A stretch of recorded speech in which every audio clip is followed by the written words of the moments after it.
السلام علیکم ورحمۃ اللہ وبرکاتہ۔ آج ہم ایک نہایت دردناک اور سنجیدہ موضوع پر اب سے بات کریں گے، وہ سانحہ جس نے کراچی کے مشہور تجارتی مرکز گل پلازا کو ایک آتش زدگی کے وحشتناک حادثے میں تبدیل کر دیا۔ یہ واقعہ نہ صرف کراچی بلکہ پورے پاکستان کے دلوں کو ہلا گیا ہے، اور اس میں بے شمار افراد متاثر ہوئے، بہت سے خاندان اجڑ گئے اور کئی جانیں ضائع ہوئیں۔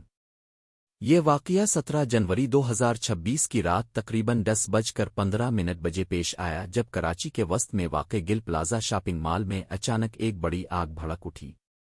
یہ ایک 4 منزلہ تجارتی عمارت تھی جس میں تقریباً 1200 دکانیں اور ہزاروں مالک، مزدور اور خریدار معمول کے کاروبار میں مصروف تھے۔ یہ آگ اپنے ابتدائی چند لمحوں میں بہت تیز رفتاری سے پھیل گئی۔ اس کی تیز رفتار کی وجہ عمارت میں رکھی ہوئی آتش گیر اشیاء تھیں، جیسے کپڑے، فرنیچر، پلاسٹک کی چیزیں اور دیگر سامان جو آسانی سے جلنے کی صلاحیت رکھتے تھے۔ اس کے ساتھ ہی عمارت میں مناسب فائر سیفٹی انتظامات، ایمرجنسی راستے اور صحیح برقی نظام کا فقدان بھی تھا، جس نے سانحے کی شدت کو مزید بڑھا دیا۔ جب آگ لگی تو لوگ اس کے خطرے کا اندازہ نہیں لگا سکے، کیونکہ لگنے والا دھواں بہت زیادہ کثیف اور زہریلا تھا۔ دھواں، آگ اور اونچی گرمی نے اندر موجود متعدد افراد کو سانس لینے میں شدید مشکل میں ڈالا۔ بہت سے لوگ آسانی سے باہر نہیں نکل سکے، کیونکہ زیادہ تر ایگزٹ دروازے بند تھے یا ان تک رسائی نہ ہونے کے برابر تھی۔ سپان اسلام ہمیں سکھاتا ہے کہ انسان کی حفاظت، جان کی حفاظت اور دوسروں کے حقوق کا خیال رکھنا ایک بہت بڑی ذمہ داری ہے۔ قرآن مجید میں اللہ تعالیٰ فرماتا ہے، وَإِلَيَاتِ قَتَالَاوَا اے نافا سے وامن نیو اللے وین ابنوام رام عالف، اور خود کو نہیں مار ڈالو، بے شک اللہ تم پر مہربان ہے۔ سورۃ النساء۔ یہ آیت ہمیں یاد دلاتی ہے کہ ہم اپنے آپ کو اور دوسروں کو نقصان سے بچانے کے لیے ہر ممکن کوشش کریں، مگر افسوس کے ساتھ کہنا پڑتا ہے کہ اس سانحے میں یہ اصول نظر انداز ہوئے۔ ایسے ماحول اور عمارتیں جہاں آگ لگنے کا بہت زیادہ خطرہ ہو، وہاں حفاظتی اقدامات ہونا لازمی ہے، جیسے فائر الارم، اگنشی بچاؤ کے آلات، کھلے ایگزٹ راستے اور مناسب برقی تنصیبات۔ سانحے کی شدید نوعیت کی وجہ سے فائر بریگیڈ اور ریسکیو ٹیموں کو بھی بہت مشکلات کا سامنا کرنا پڑا۔ مختلف رپورٹوں کے مطابق فائر فائٹرز نے کئی گھنٹوں تک آگ پر قابو پانے کی کوشش کی، اور انہیں بڑے پیمانے پر پانی کے ٹینک، فائر ٹینڈرز اور سخت حالات کا سامنا کرنا پڑا۔ جب آگ پر آخرکار اتنی دیر بعد قابو پایا گیا کہ تلاش اور ریسکیو کا عمل شروع ہو سکا، تو وہاں موجود لاشیں، زخمی اور بے حساب نقصان کے مناظر سامنے آئے۔ ابتدائی رپورٹس میں بتایا گیا کہ بظاہر کم از کم 6 افراد اس سانحے میں جاں بحق ہو چکے ہیں، جبکہ درجنوں زخمی ہیں اور کروڑوں روپے مالیت کا سامان جل کر راکھ ہو گیا ہے۔ بعد ازاں جب تلاش اور ریسکیو ٹیموں نے گہرائی میں کام کیا تو حقیقی تصویر سامنے آنا شروع ہوئی۔ کئی دن بعد مجموعی طور پر 70 سے زائد افراد کی موت کی تصدیق ہوئی، اور بہت سے افراد آج بھی لاپتہ ہیں۔ تلاش ٹیمیں اب بھی عمارت کے ملبے میں انسانی باقیات اور لاشیں تلاش کر رہی ہیں۔ یہ سانحہ صرف ایک حادثہ نہیں بلکہ ایک عمومی اور اجتماعی نقصان کی علامت بن گیا ہے۔ ہزاروں تاجروں نے اپنی زندگیاں، کاروبار اور روزگار کھو دیا، اور کئی خاندانوں نے اپنے پیاروں کو ہمیشہ کے لیے کھو دیا۔ ہر متاثرہ شخص کی کہانی دل دہلا دینے والی ہے، چاہے وہ والدین ہوں جن کے بیٹے آگ میں پھنس گئے، وہ دکاندار جو اپنے کاروبار کو سنبھالنے باہر گئے تھے اور واپس کبھی نہیں لوٹے۔ ہر روز کی خبروں میں جنگلی مناظر، ملبے سے نکالے جانے والے افراد اور غمزدہ خاندانوں کے آنسو ہمارے سامنے آئے ہیں۔ لوگ وہاں جمع ہو کر اپنے عزیزوں کے لیے دعا کرتے ہیں، مٹی پر بیٹھ کر غم کا اظہار کرتے ہیں اور سوال کرتے ہیں کہ یہ سب کیسے ہوا اور کیوں۔ اسلامی تعلیمات ہمیں اس وقت اپنے ایمان کو مضبوط رکھنے کی تلقین کرتی ہیں، خاص طور پر جب مصیبت اور آزمائش کا وقت ہو۔ ہمیں یاد رکھنا چاہیے کہ نیوال نلوئن و نیوا نلعین راج نونے، ہم اللہ کے لیے ہیں اور ہمیں اسی کی طرف لوٹ کر جانا ہے۔ یہ کلمات ہمیں صبر، تحمل اور اللہ کی رضا پر یقین کے ساتھ کام کرنے کی تلقین دیتے ہیں۔ مسلمان ہونے کے ناطے ہمارا فرض بنتا ہے کہ ہم متاثرین کی مدد کریں، ان کے دکھ میں شریک ہوں، اور اپنے رب سے دعا کریں کہ وہ زخمیوں کو شفا دے، جاں بحق لوگوں کو مغفرت عطا کرے، اور تمام متاثرین کو صبر کے ساتھ اس مشکل وقت سے گزرنے کی توفیق دے۔ اس سانحے نے ہمیں یہ بھی سکھایا ہے کہ احتیاط اور عاجزی کے ساتھ اللہ کی پناہ میں رہنا ضروری ہے۔ ہم اپنی کوششوں میں کوتاہی نہ کریں، لیکن نتیجہ ہمیشہ اللہ پر چھوڑ دیں۔ اللہ کی حکمت شاید ہمیں سمجھ نہ آئے، لیکن ہم دعا، صبر اور عمل کے ساتھ آگے بڑھ سکتے ہیں۔ سانحے کی شدت سے معلوم ہوا کہ کئی لوگ اپنے پیاروں، عزیزوں اور دوستوں سے جدا ہو گئے۔ ابتدائی رپورٹس کے مطابق زیادہ تر متاثرین وہ لوگ تھے جو مالکان مزدور شاپنگ مال میں موجود خریدار تھے۔ کئی خاندان اب بھی اپنے لاپتہ عزیزوں کے انتظار میں ہیں۔ یہ منظر ایک غیر معمولی درد اور مایوسی پیدا کرتا ہے، کیونکہ انسانی زندگی کی قیمت ہزاروں روپے مالیت سے بڑھ کر ہے۔ یہ واقعہ ہمیں یہ بھی یاد دلاتا ہے کہ آگ کسی بھی قدرتی اور غیر قدرتی حادثے میں نقصان کا اندازہ نہیں لگایا جا سکتا۔ چند لمحوں میں ہزاروں کی زندگی بدل جاتی ہے۔ والدین، بچے، بیوی یا شوہر، کوئی بھی اس مصیبت سے محفوظ نہیں۔ انسانی زندگی کی نہایت نازک اور قیمتی نوعیت ہمیں عاجزی اور اللہ کی پناہ میں رہنے کی تلقین کرتی ہے۔ اسلامی تعلیمات اور صبر۔ اسلام ہمیں سکھاتا ہے کہ جب بھی آزمائش، المیہ مصیبت آئے تو ہمیں صبر اور اللہ کی رضا پر یقین رکھنا چاہیے۔ قرآن مجید میں اللہ تعالیٰ فرماتا ہے، اوے بیشرن السیواب نرنیے، صبر کرنے والوں کو خوشخبری دے دو۔ سورت البقرہ۔ صبر کا مطلب صرف خاموشی نہیں، بلکہ عمل، دعا اور ضرورت پڑنے پر مدد کے ذریعے بھی ظاہر ہوتا ہے۔ متاثرین کے ساتھ ہم نے جو مدد، ہمدردی اور دعا کا جذبہ دیکھا، وہ اسی صبر اور تعاون کی عکاسی کرتا ہے۔ متاثرین کی کہانیاں۔ خدیجہ بی بی ایک دکاندار خاتون جن کا سارا کاروبار اور محنت اس آگ میں جل گیا۔ وہ اپنے بچوں کے لیے کھانا اور روزگار کا انتظام کرنے کی فکر میں ہے۔ فرحان احمد ایک نوجوان خریدار جو خریداری کے لیے مال آیا تھا اور دھوئیں میں پھنس گیا۔ خوش قسمتی سے وہ بچ گیا، لیکن اس نے کئی دوست اور جاننے والوں کو کھو دیا۔ مالک دکان شکیل احمد، جنہیں اپنی دکان کے آگ لگنے کی اطلاع ملی اور وہ مدد کے لیے دوڑے، لیکن وہاں پہنچنے تک کئی دکانیں جل چکی تھیں۔ دان کام۔ یہ کہانیاں ہمیں یہ سکھاتی ہیں کہ زندگی بے قیمت ہے اور ہر لمحہ قیمتی ہے۔ ہمیں دوسروں کی مدد کرنے، ہمدردی کرنے اور حفاظت کرنے کی ذمہ داری قبول کرنی چاہیے۔ دعائیہ پیغام۔ ہم دعا کرتے ہیں کہ اللہ تعالی جاں بحق افراد کو مغفرت اور جنت الفردوس عطا فرمائے، زخمی اور متاثرین کو صبر اور شفا دے، ان کے اہل خانہ کو حوصلہ اور سکون عطا کرے، ہمارے دلوں میں ہمدردی اور خدمت کا جذبہ پیدا کرے۔ دعا۔ اللہم اجرنا فی مصیبتنا وخلف لنا خیرا میں۔ اے اللہ، ہماری اس مصیبت میں ہمیں اجر دے اور ہمارے لیے بہتر چیز عطا فرما۔ سبق اور آگاہی۔ سانحے کے انسانی پہلو سے ہمیں یہ سبق ملتا ہے کہ زندگی قیمتی ہے، ہم اسے ضائع نہ کریں اور دوسروں کی حفاظت کریں۔ ہمدردی اور تعاون سب سے بڑی طاقت ہے۔ اللہ پر ایمان اور صبر انسان کو مشکل حالات میں سکون دیتا ہے۔ اسلام میں ایک اور سبق بھی واضح ہے۔ المسلمون الجسد الواحد۔ مسلمان ایک جسم کی مانند ہیں، اگر ایک حصہ تکلیف میں ہو تو پورا جسم بے چین ہوتا ہے۔ لہذا ہمیں چاہیے کہ ہم صرف اپنی زندگی کے لیے نہیں بلکہ اپنے بھائی، بہن، دوست اور کمیونٹی کے لیے بھی ذمہ داری اور خدمت کا جذبہ پیدا کریں۔ یہ سانحہ صرف ایک حادثہ نہیں تھا، بلکہ ایک غفلت، کوتاہی اور انتظامی کمزوری کی واضح تصویر بھی تھا۔ رپورٹوں کے مطابق عمارت میں مناسب فائر الارمز، ایمرجنسی ایگزٹ اور حفاظتی انتظامات موجود نہیں تھے۔ بعض دروازے بند تھے، ان تک رسائی مشکل تھی، اور عمارت کے مالکان نے حفاظتی قوانین کی پابندی نہیں کی۔ یہ سب عوامل مل کر انسانی نقصان میں اضافے کا سبب بنے۔ الجزیرہ کام۔ احتیاط اور ذمہ داری کی اہمیت۔ اسلام ہمیں بار بار سکھاتا ہے کہ احتیاط اور نقصان سے بچاؤ ضروری ہے۔ حضور صلی اللہ علیہ وسلم نے فرمایا، لا ضرر ولا ضرار، نقصان نہیں پہنچانا اور نقصان نہ پہنچنے دینا۔ صحیح مسلم۔ یہ اصول اس سانحے میں بالکل لاگو ہوتا ہے۔ اگر عمارت میں حفاظتی انتظامات وقت پر کیے جاتے، آگ کی شدت کم ہو سکتی تھی اور انسانی نقصان کم سے کم ہوتا۔ یہی سبق ہمیں آج بھی یاد رکھنا چاہیے۔ زندگی قیمتی ہے اور ہر ممکن احتیاط لازمی ہے۔ کمیونٹی اور انتظامی ذمہ داری۔ حادثہ یہ بھی واضح کرتا ہے کہ صرف افراد ہی نہیں بلکہ انتظامی ادارے، حکومتی اہلکار اور مالکان بھی ذمہ دار ہیں۔ اگر قانونی قواعد اور حفاظتی قوانین پر عمل ہوتا تو آگ کے پھیلاؤ کو روکا جا سکتا تھا۔ اسلام میں بھی یہ سبق موجود ہے کہ ایک فرد اگرو صرف اپنے فائدے کے لیے کام نہ کرے بلکہ کمیونٹی اور معاشرے کی حفاظت بھی ضروری ہے۔ قرآن میں اللہ تعالیٰ فرماتا ہے وَيَتَ اَوْإِنْ آوا اویلے البنرنو وَالْتَ اُقَوَے، نیکی اور تقوی میں ایک دوسرے کی مدد کرو۔ سورۃ المائدہ۔ یہ حدیث ہمیں یاد دلاتی ہے کہ اپنے اور دوسروں کے فائدے کے لیے احتیاط اور تعاون ضروری ہے۔ اگر ہم حفاظتی اقدامات میں اپنا حصہ ڈالیں تو ایسے حادثات کے اثرات کم کیے جا سکتے ہیں۔ ذاتی حفاظتی اقدامات: ہر فرد اپنے گھر، دکان اور دفتر میں درج ذیل اقدامات کرے۔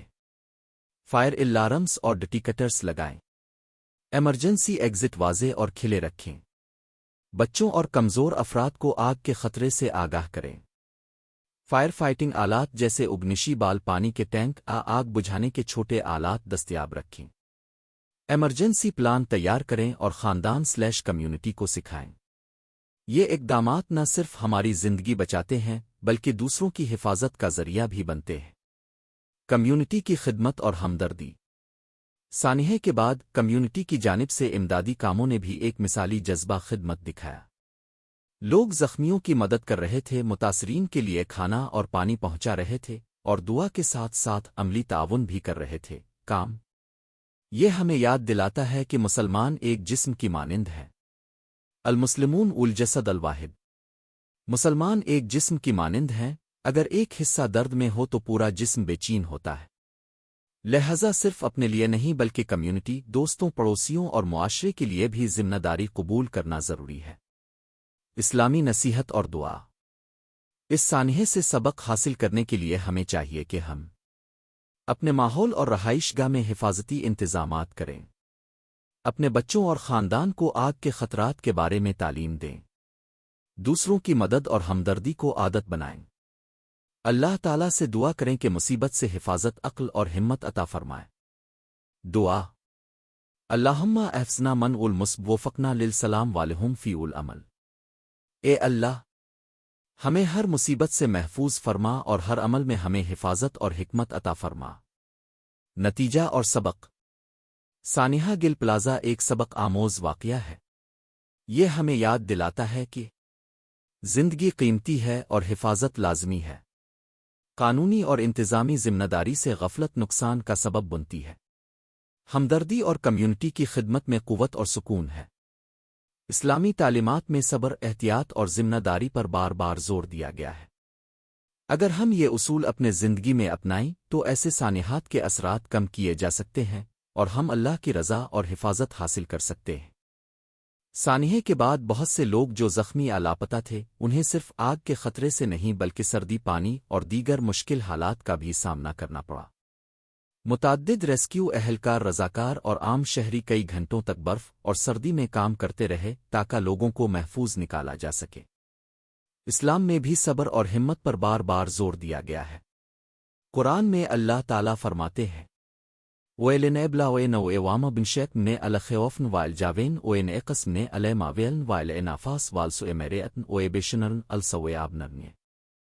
ہم تمہیں کچھ خوف، بھوک، مال، جان اور پھلوں کی کمی کے ذریعے آزمانے والے ہیں، اور صبر کرنے والوں کو خوشخبری دے دو۔ سورۃ البقرہ۔ یہ آیت ہمیں یاد دلاتی ہے کہ آزمائش اور مشکلات زندگی کا حصہ ہیں اور صبر اور ایمان کے ساتھ ان کا مقابلہ کرنا سب سے بڑا سبق ہے۔ زخمیوں اور متاثرین کی کہانیاں: علی رضا جو آگ کے دھوئیں اور گرمی سے زخمی ہوئے، انہیں شدید سردی میں بھی ریسکیو ٹیم نے محفوظ مقام پر پہنچایا۔ ان کا کہنا تھا کہ وہ اللہ کی رحمت اور لوگوں کی مدد کی وجہ سے زندہ ہے۔ مریم بی بی جو اپنے چھوٹے بچوں کے ساتھ پھنس گئی تھیں، انہوں نے بتایا کہ رضاکاروں کی مدد اور دعا نے انہیں حوصلہ دیا اور سردی کے باوجود وہ محفوظ رہے۔ یہ کہانیاں ہمیں یہ سکھاتی ہیں کہ مشکل حالات میں انسان کی بقا ایمان اور دوسروں کی مدد پر منحصر ہوتی ہے۔ رضاکاروں کی قربانی اور کمیونٹی کا جذبہ: سانحے کے دوران مختلف افراد نے اپنی جان کی پرواہ کیے بغیر زخمیوں اور پھنسے ہوئے لوگوں کو بچانے میں حصہ لیا۔ کچھ نے آگ بجھانے میں مدد کی، کچھ نے زخمیوں کے لیے پانی اور کھانا پہنچایا، اور کچھ نے روحانی حوصلہ اور دعا کے ذریعے مدد فراہم کی۔ یہ ہمیں یاد دلاتا ہے کہ کمیونٹی اور تعاون سب سے بڑی طاقت ہے۔ قرآن میں اللہ تعالیٰ فرماتے ہیں وَيَتَ اَوْإِنْ آوا اویلے البنرنو وَالْتَ اُقَوَے، نیکی اور تقوی میں ایک دوسرے کی مدد کرو۔ سورۃ المائدہ۔ یہ آیت سخت حالات میں مدد اور تعاون کی اہمیت کو واضح کرتی ہے۔ اسلامی سبق برفیلے اور مشکل حالات سے صبر اور استقامت۔ مشکلات میں ثابت قدم رہنا، خوف اور گھبراہٹ کو کنٹرول کرنا ضروری ہے۔ دعا اور بھروسہ۔ اللہ تعالیٰ پر یقین رکھنا، دعا کے ذریعے سکون حاصل کرنا اور مدد مانگنا لازمی ہے۔ تعاون اور ہمدردی۔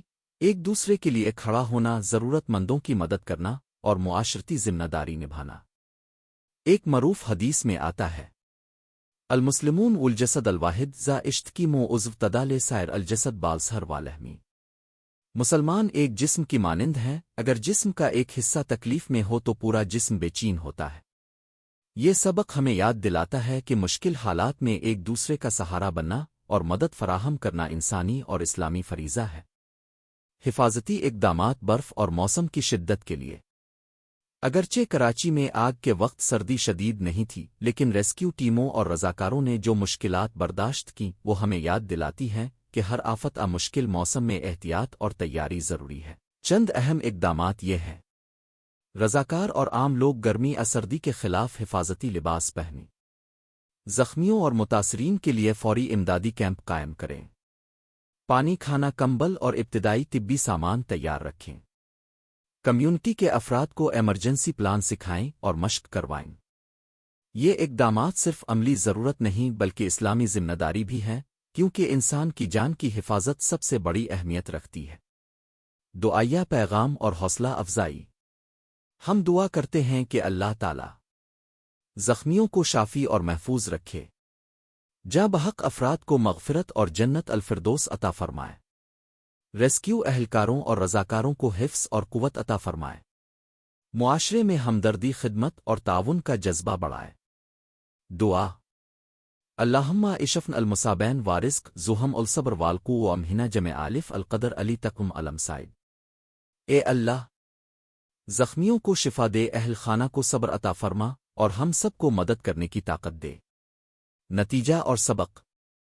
سانحہ گل پلازہ اور اس کے بعد کے مشکل حالات اور برفیلے محاذ نے ہمیں یہ سبق دیا کہ سخت حالات میں صبر اور استقامت سب سے بڑی طاقت ہے۔ تعاون، ہمدردی اور کمیونٹی کی مدد انسانی بقا کا ذریعہ ہے۔ حفاظت، تیاری اور آگاہی انسان کی زندگی بچا سکتی ہے۔ اللہ تعالیٰ پر ایمان اور دعا سے دل کو سکون اور امید ملتی ہے۔ یہ سبق ہمیں یاد دلاتا ہے کہ مشکل حالات میں ہمیشہ ایمان، صبر اور عملی اقدامات کے ذریعے زندگی بچائی جا سکتی۔ سانحے کے بعد زندہ بچ جانے والے افراد کے لیے سب سے پہلا لمحہ یہ تھا کہ وہ اپنے گھروں کی طرف واپس جائیں اور اپنے پیاروں کے ساتھ دوبارہ ملیں۔ یہ لمحہ ایک طرح سے امید کی کرن اور صبر کا ثبوت تھا۔ کئی افراد جنہوں نے شدید دھوئیں، آگ اور ملبے کے خطرات کا سامنا کیا، وہ اب اپنے گھروں کی راہ میں تھے، لیکن ذہن میں خوف، صدمہ اور نقصان کی شدت باقی تھی۔ اس لمحے میں اللہ کی رحمت، دعا اور معاشرتی حمایت نے انہیں حوصلہ اور طاقت دی۔ معاشرتی تعاون اور ہمدردی۔ واپسی کے دوران کمیونٹی کی اہمیت واضح ہوئی۔ لوگ معاونت کے لیے آئے، کھانا، پانی اور ضروری سامان فراہم کیا۔ زخمیوں اور متاثرین کو اسپتال پہنچایا گیا اور مختلف اداروں نے امداد کے لیے فوراً اقدامات کیے۔ کام۔ اسلام میں اس بات پر زور دیا گیا ہے کہ کمیونٹی اور بھائی چارے میں طاقت ہے۔ حضور صلی اللہ علیہ وسلم نے فرمایا، المسلمون الجسد الواحد۔ مسلمان ایک جسم کی مانند ہیں، اگر ایک حصہ تکلیف میں ہو تو پورا جسم بے چین ہوتا ہے۔ یہ ہمیں یاد دلاتا ہے کہ مشکل حالات میں ایک دوسرے کی مدد کرنا اور ہمدردی دکھانا سب سے بڑا اخلاقی اور دینی فرض ہے۔ امید اور دعا۔ سانحے کے بعد امید اور دعا کا عمل سب سے زیادہ اہم تھا۔ متاثرین اور ان کے اہل خانہ اللہ تعالیٰ سے دعا کر رہے تھے کہ جاں بحق افراد کی مغفرت ہو، زخمی اور متاثرین کو شفات اور صحت ملے، معاشرے میں امن، حفاظت اور تعاون قائم رہے۔ آئندہ ایسے حادثات سے بچاؤ کے لیے حکومت اور کمیونٹی اقدامات مضبوط ہوں۔ دعا۔ اللہم اغفر للمتوفین واشفن الجرح وارزق علم الصبر والسلوان۔ اے اللہ، جاں بحق افراد کو معاف فرما، زخمیوں کو شفا دے اور اہل خانہ کو صبر عطا فرما۔ یہ دعا صرف متاثرین کے لیے نہیں بلکہ ہم سب کے لیے سبق اور آگاہی بھی ہے کہ زندگی نازک اور قیمتی ہے اور ہمیں ہمیشہ احتیاط تعاون اور ایمان کے ساتھ آگے بڑھنا چاہیے۔ آگاہی اور حفاظتی اقدامات۔ سانحے کے بعد یہ بات واضح ہوئی کہ ہر عمارت میں فائر الارمز اور ایمرجنسی آکسٹس لازمی ہونے چاہیے۔ کمیونٹی اور شہریوں کو حفاظتی اقدامات سکھائے جائیں۔ حکومت اور انتظامیہ نظریاتی اور عملی حفاظتی اقدامات یقینی بنائیں۔ ہر فرد کو دعا، صبر اور تعاون کا جذبہ پیدا کرنا چاہیے۔ اسلام میں زندگی کی حفاظت، ہمدردی اور ذمہ داری کی بار بار تلقین کی گئی ہے۔ یہ حادثہ ہمیں یاد دلاتا ہے کہ انسان صرف اپنے لیے نہیں بلکہ معاشرتی ذمہ داری بھی رکھتا ہے۔ اسلامی سبق اور آخری پیغام۔ صبر، مصیبت اور نقصان میں حوصلہ اور ثابت قدمی لازمی ہے۔ دعا، اللہ تعالیٰ پر بھروسہ اور دعا زندگی بچانے اور سکون حاصل کرنے کا ذریعہ ہے۔ ہمدردی، ایک دوسرے کے درد میں شریک ہونا، مدد فراہم کرنا سب سے بڑی طاقت ہے۔ حفاظتی اقدامات، ہر فرد اور کمیونٹی کی ذمہ داری ہے کہ وہ زندگی اور مال کی حفاظت کرے۔ یہ سانحہ ہمیں یاد دلاتا ہے کہ مشکل حالات میں انسان کی بقا ایمان، صبر، دعا، تعاون اور عملی اقدامات پر منحصر ہے۔ آخری دعا اور اختتام۔ اللہم احفظنا من الموروے وفقنا للسلام وامل قلوبنا بالیمان والصبر والمحب والرحمت آمین۔ اے اللہ، ہمیں ہر مصیبت سے محفوظ فرما، ہمیں حفاظت عطا فرما اور ہمارے دل ایمان، صبر، محبت اور رحمت سے بھر دے، آمین۔